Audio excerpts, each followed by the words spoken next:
In another video, I discussed the things that you should look at before putting an offer in on a house, and the most important is the seller's disclosure. The seller's disclosure is a form where the seller tells us their knowledge of the condition of the home. It informs us of existing items, defects and malfunctions, previous repairs, and companies that provide utilities. There are two different forms out there. There's the Texas Real Estate Commission form, and there's the Texas Association of Realtors form. They basically do the same thing. I prefer the layout of the TAR form, so I'm going to talk about that one. So let's go ahead and look at the TAR seller's disclosure notice. One of the most important things to note is right at the top here, it will say if the seller has never occupied the property. If this box here is checked, that means that the property is an investor-owned property. And when you are an investor, you do not have to fill this form out with any knowledge on it because you've never occupied the property. So throughout this whole thing, they will just put seller has never occupied the property. And that is good enough because they typically will not have any knowledge of the property because they've never lived there. So section 1 is basically a list of items that are on the property. Whether it has these things, does it have a cooktop, does it have ceiling fans, etc., etc. Here's one to note here, microwave. So remember to go back and look at the video that I did about what conveys and what does not convey. Sometimes you have a microwave that's built in, that will convey. A microwave that's on the countertop will not convey. Well, sometimes maybe the seller fills this form out. You're not supposed to check yes for that, for an item that's just on the countertop, but they may put it on there accidentally. That does not mean it conveys. It says that actually right here, this notice does not establish the items to be conveyed. The contract does that, not the seller's disclosure. So you can't go back to the seller's disclosure and say, hey, that item was on the seller's disclosure, so it should convey. That's not true. So be careful of that. But I do think that this is really important to look at before you go see a house, because you might see things on here like a water softener. You didn't know it had a water softener. You can go out to the garage and check it out. Maybe you would have overlooked that. Or a trash compactor that may be hidden in an island that you didn't know that was there. But now that you do, you can go and check it out. So this is a lot of good information in here. How many AC units, whether you're on electric or gas, the garage, is it attached or not attached? A lot of important stuff in here. So sometimes the pictures might give you enough information and sometimes they don't. So this is definitely good to look at. At the bottom of section 1, what does it have a sprinkler? Is it on septic tank? Is it in a mud? I have a whole nother video on muds. Go check that out. Was the property built before 1978? Why is that important? Because 1978 is the cutoff for lead-based paint, and they stopped using that after 1978. The remedy is just to cover it up with regular paint, so you have to make sure that that's been done. What type of roof? How old is the roof? So a lot of important stuff in here. Section 2, are you aware of any defects or malfunctions in the following? And these are real general things like the driveway, the walls, the roof, the floors, fences, etc., etc. If so, explain here. Very important one to look at here is the foundation. Has there been any repairs or any defects? Section 3, are you aware of the following conditions? Is there aluminum wiring? They no longer do that. Is there radon gas?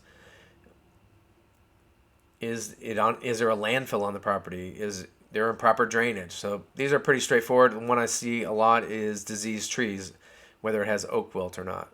Does it have termites? See those from time to time. Section 4 is, are you aware of any other item that has not been disclosed, that it's not working? There's always something, they list as many things as they can on this form. If it's not on the form, this is where you would list it and say it's not working. Sections 5, 6, and 7 have to do with flooding.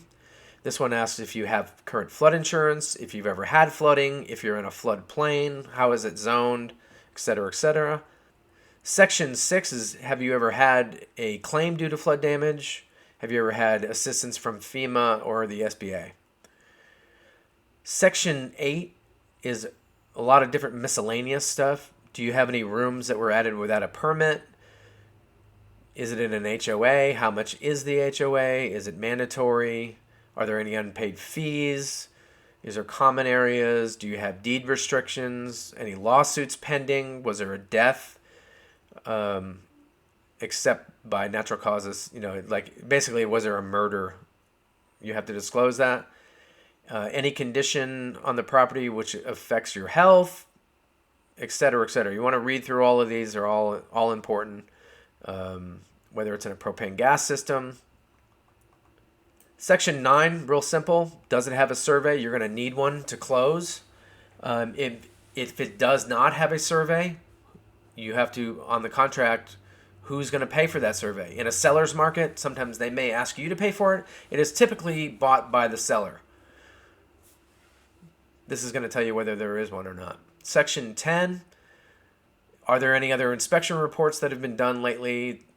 And let's take a look at those reports. Most common one I see here is foundation report. They may have thought that there was foundation problems. They got a foundation inspector. Foundation inspector said there was no problem. Here's the report. I see that a lot. Section 11 is the current tax exemptions that the seller has on the property. Very important to know because they might have a bunch of different exemptions, and if you're looking at how much tax they paid, it may not be how much tax you're going to pay because you might not be a senior citizen, you might not be a disabled veteran, you might not be willing to continue the agricultural exemption, et cetera, et cetera. You want to make sure you know what tax exemptions they have. Section 12 is, have you ever had a claim for other kinds of damage? Typically, you see storm damage, you had a leak, you claimed it, you had a pipe burst, et cetera, et cetera. This is other than flood damage. And if you did you use the proceeds to fix that problem? Did you? And if not, yes, et cetera, et cetera. Section 14 is pretty simple. Do you have smoke detectors and are they in accordance to the code? At the very bottom here's some useful information. Although I do see this typically not filled out to completion. Where are you getting these things from? Electric, sewer, water, cable. This can be really handy, especially if you have all the phone numbers. I do see this not filled out quite a bit. So that is the seller's disclosure notice. A lot of good information on there. So you can see why the seller's disclosure is so important. It'll give you a really good idea of any known defects in the house. The problem is that the seller may not know of some defects, so they may not be on the seller's disclosure. So you still want to get an inspection done. The seller may think the dishwasher works fine, but when an inspector comes, they say, oh, the temperature's not up. They didn't put it on the disclosure. They didn't really know. Also, sometimes the house is being sold by an investor who never lived there. They are not required to go in depth on the disclosure. They just have to put on the disclosure that they never lived there. So they don't have any knowledge of any defects at all, but they've never lived there. So that's something to be careful about as well. And then obviously you have to be careful about a seller being dishonest about something, which I have also seen, and those usually result in lawsuits. So if you're a seller, make sure you fill out that seller's disclosure honestly, because it really can come back to bite you. But that is the seller's disclosure.